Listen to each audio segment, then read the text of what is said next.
మిమ్మల్ని చూసిన మొదటి చూపులోనే నా చెల్లి మిమ్మల్ని ఇష్టపడింది. మీకోసమే ఈ కుండ మార్పిడి పెళ్ళికి కూడా ఒప్పుకుంది. మీరు వెళ్ళిపోయిన తర్వాత కూడా తిరిగొస్తారని ఎంతో నమ్మింది. ఎన్నో దేవుళ్ళకి మొక్కుకుంది అని ధృవ చెప్తుంటే గగన్ కోసం ఇంత చేసిందా అని ఆకాష్ అనుకుంటూ ఉంటాడు. మీరు తిరిగొచ్చాక ఎంతో ప్రేమతో మాట్లాడుతున్నారు. మరి మీ అమ్మ ముందుకు వెళ్ళగానే ఆ ప్రేమంతా ఏమైపోతుంది? తననెందుకు దూరం పెడుతున్నారు? వద్దనుకున్న ఆ భూమితో మాత్రం మీ అమ్మ ముందు ప్రేమగా ఉంటున్నారు. ఇది కరెక్ట్ కాదు అని చెప్పి ధృవ అక్కడ నుండి వెళ్ళిపోతాడు. తార అక్కడే బెడ్ పై కూర్చొని ఏడుస్తూ ఉంటుంది. ఛ, ఏంటి వీళ్ళంతా ఇలా ఉన్నారు? వీళ్ళని మేనేజ్ చేయడం కష్టంగా ఉంది. కానీ తప్పదు, మన పనవ్వాలంటే వీళ్ళని మేనేజ్ చేయాల్సిందే అని ఆకాష్ ఒక రోజ్ ఫ్లవర్ ని తీసుకొని తార దగ్గరికి వెళ్ళి తనని పట్టుకొని మై డియర్ తారా అని ఆకాష్ అంటుంటే వదలండని తార అంటుంది. నిన్ను వదిలేయడానికేనా ఇంతలా ప్రేమిస్తుంది అని ఆకాష్ అంటే ఇది ప్రేమ కాదు, నటన. నా ముందొకలా మీ అమ్మ ముందొకలా ఉంటున్నారు. అసలు నన్ను ఎందుకు ప్రేమించలేదు, పెళ్లి చేసుకోనని చెప్పారు? దానికి సమాధానం చెప్పండి అని తార ఏడుస్తూ ఉంటుంది. ఇదే నా తార నువ్వు నన్ను అర్థం చేసుకుంది అని ఆకాష్ అంటే మరి ఇంకెలా అర్థం చేసుకోవాలి? అందరి ముందు అంత స్పష్టంగా చెప్పిన తర్వాత కూడా ఇంకేమనుకోవాలని తార అంటుంటే అయ్యో తార, అదంతా నేను మా అమ్మ ముందు కావాలనే చెప్పాను. నువ్వు నాకు ఇష్టం లేకపోవడం ఏంటి? నువ్వే నా ప్రపంచం, నువ్వే నా డార్లింగ్. నా కోసమే నిన్న దేవుడి తారలా పంపించాడు. నువ్వు నాకు మాత్రమే సొంతం కావాలి అని ఆకాష్ అంటాడు. ఈ పొగడ్తల్ని 4 గోడల మధ్య చెప్పడం కాదు, నలుగురు మధ్యలో చెప్పాలని తార అంటుంది. అదంత ఈజీ కాదు తార. నేను ఇప్పుడు మామ ముందుకెళ్ళి నేను తారాని ప్రేమిస్తున్నాను, తారాని పెళ్లి చేసుకుంటానని చెప్తే తను ఒప్పుకుంటుందా? ఇంకా ఇప్పటికీ మా అమ్మ భూమియే తన కోడలని ఫిక్స్ అయిపోయింది. అలాంటిది ఇప్పుడు సడన్గా చెప్తే మా అమ్మ మనసు మారుతుందా?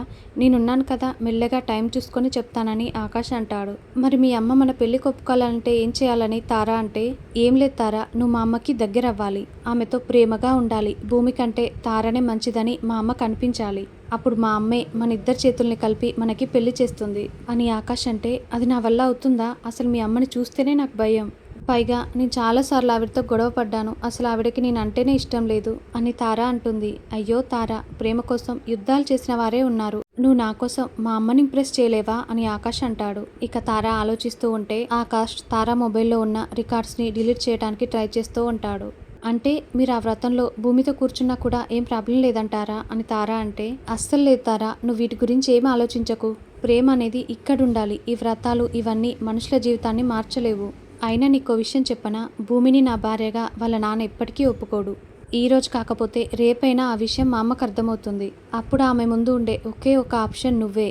ఆ రోజు మా అమ్మే నా కోడలు భూమి కాదు తార అని చెప్తుంది అని ఆకాష్ చెప్తుంటే సరే, పూజ వరకైతే ఓకే, కానీ తర్వాత శోభనం పెళ్లి పిల్లలంటే మాత్రం నేను ఒప్పుకోను అని తార బుంగమూతి పెడుతుంది. నువ్వు ఇలా బుంగమూతి పెడితే ఎంత బాగున్నావో తెలుసా అని ఆకాష్ తారాని పట్టుకుని కొడైకెనాల్లో రోజుకొక అమ్మాయితో స్పెండ్ చేసేవాడిని. ఇక్కడి ఒక్కదాంతోనే ఇంత టార్చర్ భరించాల్సి వస్తుంది. అసలు దీన్ని చేసుకునేవాడు ఎలా భరిస్తాడో అని ఆకాష్ మనసులో అనుకుంటూ తారా, ఈ గగన్ నీకోసం ఏమైనా చేస్తాడు, నన్ను నమ్ముతారా, నీ మీదొట్టు అని ఆకాష్ అంటాడు. నిజంగానా అంటూ తార ఆకాష్ని హక్ చేసుకుంటుంది. వావ్, ఇది నీ ఫోనేనా, ఇంత బాగుంది అని ఆకాష్ అంటే మీకు నచ్చిందా అని తార అంటుంది. యు నో వాట్, నాకు నీ తర్వాత నచ్చింది నీ ఫోనే. ఇంత బ్యూటిఫుల్ అమ్మాయి చేతిలో ఇలాంటి ఫోన్ ఉంటే ఈ ఫోన్కే అందం అని ఆకాష్ చెప్తుంటే తార సిగ్గుపడుతూ ఉంటుంది. ఇక ఆకాష్ మెల్లగా ఆ రికార్డ్స్ అన్నిటినీ డిలీట్ చేస్తాడు. సరే, ఇక నువ్వు రిలాక్స్ అవ్వు, నేను వెళ్ళి అమ్మతో మాట్లాడతానని చెప్పి ఆకాష్ అక్కడ నుండి వెళ్ళిపోతాడు.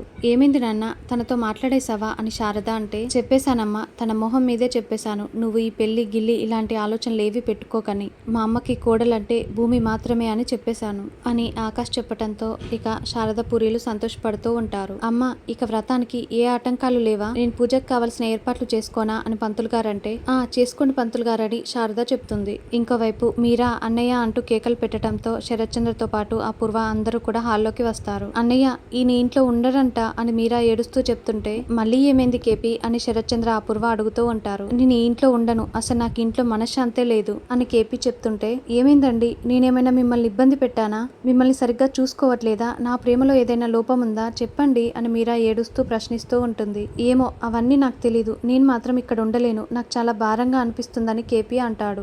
ఏమైంది నాన్న, అసలు మీ మనసులో ఏమనుకుంటున్నారో అది చెప్పండి నాన్న అని చెర్రీ అంటే అసలు నా మాటకి ఇక్కడ విలువెక్కడుందిరా? నేను కోరుకున్నది ఎవరు నెరవేరుస్తారు? అది చెప్పినా వీళ్ళకి అర్థం కాదురా అని కేపీ అంటుంటే అసలు నీకు కావాల్సిందేంటో చెప్తేనే కదా మాకు అర్థమవుతుంది. అదేంటో చెప్పు, చేయగలిగితే తప్పకుండా చేస్తామని శరత్చంద్ర అంటాడు. నాన్న చెప్పండి నాన్న, మావయ్య అడుగుతున్నాడు కదా అని చెర్రి అంటే, చెప్పండి మామయ్య, మీ మనసులో ఏముందో చెప్పండి, అత్తయ్య చూడండి ఎంతలా బాధపడుతున్నారో అని నక్షత్ర అంటుంది. ఇక అందరూ అలా ఏంటో చెప్పమని నిలదీసేసరికి ఇక కేపీ భూమి గగన్ల చేత సత్యనారాయణ వ్రతం జరిపించాలని చెప్తాడు. కేపీ అలా అంటుంటే అప్పుడే భూమి లోపలికి వస్తుంది. ఇక ఆ మాటలు విని భూమితో పాటు ఇక అందరూ కూడా షాకింగ్గా వింటూ ఉంటారు.